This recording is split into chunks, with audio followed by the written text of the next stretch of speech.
character in a story-driven picture to where he has some identity. What are his flaws? And I think what I did, what helped me, was to sort of shine a light on the holes, or the foils of who Cooper was, and trust that was now he can still be heroic, but you know, invest in what's wrong with him. Invest in his spite, his feelings of where he got screwed around by not being able to live his dream, by NASA not being financed, by losing his wife, by being stuck on the earth, by fighting gravity, but doing his duty to raise 2 kids, even though it's not what he was supposed to be doing on this earth in this lifetime. And, you know, I guess a lot of his courage came from his fear of dying and not being able to do those things. And that's some things that, whether it was said or not, those are things that I was able to grab on that helped me go through each day and feel like, okay, I feel my bloodline and I'm having a personal experience. And for you, were you a fan of outer space travel, or this whole subject matter? Is this something that you've been interested in before? Yes. And expounding on that a little bit.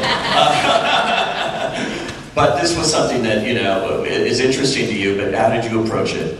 This particular role of Amelia Brand, which must be an incredible opportunity to play, I would imagine. Oh yeah, definitely. And Chris called me and said, will you come in and read this script, and I have you in mind for a part.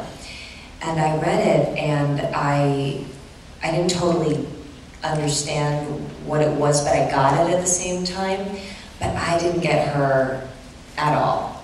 And any other director, I don't know that I would have leapt at the opportunity. But it's Chris, you just think it's not the script, it's me. I have to figure this out. And it took months and months and months to figure her out. And every day I just kind of would open the script and throw myself, you know when you throw spaghetti on the wall to see if it'll stick? Anyone else do that? Don't make me feel so like, okay. So like literally every day I was like, all right, let's see if, nope. Okay, maybe rigatoni, I don't know.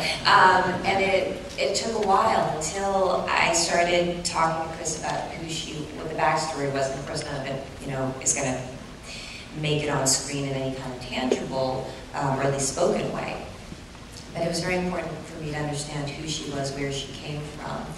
And once I imagined her as somebody who was highly emotional, highly intelligent, and desperately lonely, with a very small group of friends to talk to, family really, but really only a handful, and not much experience in the world to draw from, I thought, oh my gosh, here is a genius with very little life experience. She hasn't happened yet. It was like she was an elite bloomer. And that kind of informed the language for me, because I thought this science, all of these lines that I have where I'm describing all these things that were very difficult to grasp. I said, this is the thing that she loves. This is where her heart is. So it took a really, really, really long time, but then she started to open up.